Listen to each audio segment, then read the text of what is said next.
ایک اور سوال یہ کہ جب انسان کے مقدر میں رزق ہے تو انسان محنت کیوں کرے؟ جب بچہ مقدر میں ہے تو انسان شادی کیوں کرے؟ سیدھی بات ہے.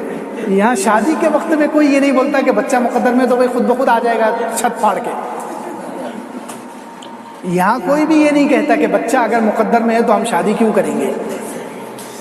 بھائی مقدر کا کیا مطلب ہے؟ پہلے تو عام طور پر جو مسلمانوں میں جو بات تقدیر کے بارے میں، مقدر اور تقدیر کے بارے میں جو ذہن ہمارا بنا ہوا ہے وہ کیا ہے؟ ذہن یہ بنا ہوا ہے کہ تقدیر اور مقدر کا مطلب یہ ہے کہ اللہ تعالیٰ نے لکھ دیا ہے پہلے سے، گویا اللہ تعالیٰ نے ہمارا اختیار چھین لیا ہے، ہمیں اللہ تعالیٰ نے بے بس کر دیا ہے، مجبور کر دیا ہے. یہ عام طور پر مطلب عام لوگوں کے ذہن میں آتا ہے تقدیر کا. تقدیر کا مطلب اللہ تعالیٰ نے مقدر میں لکھ دیا، روزی لکھ دی، یہ لکھ دی، وہ لکھ دیا، جنتی اور جہنمی ہونا اللہ تعالیٰ نے لکھ دیا ہے. اس کا مطلب ہم مجبور ہو گئے، ہم بے بس ہو گئے، ہمارے پاس کوئی اختیار ہی نہیں. ایسا نہیں ہے. تقدیر کو ہم سمجھیں تو سارے مسئلے آ جاتے. تقدیر کس کو کہتے ہیں؟ تقدیر انسان کو مجبور اور بے بس کرنے کا نام نہیں ہے. تقدیر بولتے ہیں صرف اللہ کے علم. تقدیر کس کو کہتے ہیں؟ اللہ کا علم. اللہ تعالیٰ کو ہر انسان کے بارے میں پہلے سے معلوم، ازل سے. انسان پیدا نہیں ہوتے اس سے اربوں خربوں سال پہلے سے اللہ تعالیٰ کو ایک ایک انسان کی پوری ڈیٹیل معلوم ہے کہ نہیں معلوم؟ ہر کون سا انسان کب پیدا ہوگا، کتنے زندگی گزارے گا، کتنے دن رہے گا دنیا میں، کب مرے گا، کس دن کیا کیا کام کرے گا، یہ سب چیزیں اللہ تعالیٰ کو پہلے سے معلوم تھی. تو اللہ تعالیٰ نے وہ چیزیں ایڈوانس میں لکھ دی. بس اس کو بولتے ہیں تقدیر. لکھ دیے پہلے سے، لیکن دنیا میں آنے کے بعد اللہ تعالیٰ نے ہر ایک کو اختیار دے دیا. اختیار، کنٹرول دیے اللہ تعالیٰ نے اپنے ہر انسان کو. اللہ تعالیٰ نے اختیار دے دیے، کنٹرول بھی دیے. وہ لکھ دیے اللہ تعالیٰ نے، لیکن کنٹرول دے دیے، اختیار دے دیے. تو اب تقدیر کا کیا مطلب ہے کہ ہم جو ہے جنت میں جانے کے لیے یا جہنم سے بچنے کے لیے یا روزی کمانے کے لیے یا کوئی بھی سبب حاصل کرنے کے لیے ہم محنت کریں گے. تو یہ محنت کرنا بھی تقدیر میں لکھا ہوا ہے. تقدیر جو لکھی ہوئی ہے وہ تقدیر میں لکھا ہوا ہے رزق. اس کو اتنا رزق ملے گا. تو خالی رزق نہیں لکھا ہوا ہے، وہاں ذریعہ بھی لکھا ہوا ہے کہ یہ اس ذریعے سے کرے گا. سمجھ میں آ رہے ہیں؟ تو یہ جو ہم ذریعے اختیار کرتے ہیں، ہم اس ذریعے کو تقدیر سے کیوں باہر کر رہے ہیں؟ ہم جو دکان چلا رہے ہیں، کاروبار کر رہے ہیں، یہ جو محنت کر رہے ہیں، یہ محنت کیا تقدیر میں نہیں ہے؟ یہ بھی تو تقدیر میں لکھا ہوا ہے. تو ہماری ہر چیز، جب ہم بول رہے ہیں موت تک ہر چیز لکھی ہوئی ہے، تو جب تک ہم جتنے کاروبار کھولیں گے وہ سب لکھے ہوئے ہیں، جتنی جگہ جاب کریں گے وہ سب لکھے ہوئے ہیں. تو یہ بھی تو تقدیر میں لکھا ہوا ہے. جیسے رزق لکھا ہوا ہے، اس کے ساتھ اس کا ہر کام کا ذریعہ بھی لکھا ہوا ہے کہ یہ شخص آج اتنا کمائے گا فلاں ذریعے سے، اتنا کمائے گا فلاں محنت کر کے، اتنا کمائے گا فلاں راستے سے.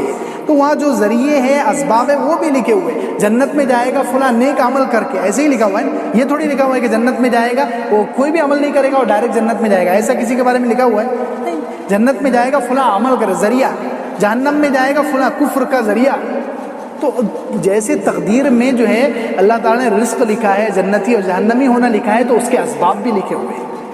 ہر چیز کا ذریعہ بھی تقدیر میں لکھا ہوا ہے کہ یہ فلاں ذریعہ اختیار کرے گا، اس کی وجہ سے اس کو روزی ملے گی. فلاں ذریعہ اختیار کرے گا، اس کے ذریعے سے اس کو جنت ملے گی. فلاں ذریعہ اختیار کرے گا، اس وجہ سے اس کو عزت ملے گی. فلاں ذریعہ اختیار کرے گا، اس لیے اس کو ذلت ملے گی. تو اب جو یہ سوال ڈالنے والا بیچارہ اللہ کا بندہ ہے، یا اور بھی جو لوگ ہیں اس میں دنیا میں جو یہ سوچتے ہیں کہ بھائی تقدیر میں لکھا ہم محنت کیوں کریں، تو ایسے لوگوں کو روزی ملتی ہے، روزی ہر ایک کو ملتی ہے. لیکن جو ہے وہاں لکھا ہوا کیا ہوگا کہ یہ محنت نہیں کرے گا، میں اس کو ذلیل کر کے روزی دوں گا. کیونکہ ایسے عہدی لوگوں کو لوگ ذلیل کر کے ہی روزی دیتے ہیں. جو گھر میں عہدی ہے سب کو معلوم ہے، عہدی لوگوں کو جو ہے بھائی تانا دے گا، ماں باپ تانے دیں گے، بیوی تانے دے گی، کھلائیں گے اس کو، لیکن وہاں لکھا ہوا ہوگا کہ اس کو ذلیل کر کے ہم روزی دیں گے. اور جو محنتی ہے، اسباب اختیار کرے گا، پوری کوشش کرے گا، اس کو جو ہے اللہ تعالیٰ لکھا ہوا ہے اس کو ہم اس کی محنت کی وجہ سے عزت والی روزی دیں گے. یہ سب مقدر میں ہے. تو یہ ساری چیزیں تقدیر کا پارٹ ہے، تقدیر کا حصہ ہے. تو تقدیر کوئی جو ہے محنت کے خلاف نہیں ہے، اسباب کے خلاف نہیں ہے. تقدیر کا مطلب ہی یہ ہے کہ ہم جو اسباب اختیار کریں گے، جیسے اسباب اختیار کریں گے ویسا اس کا نتیجہ آئے گا.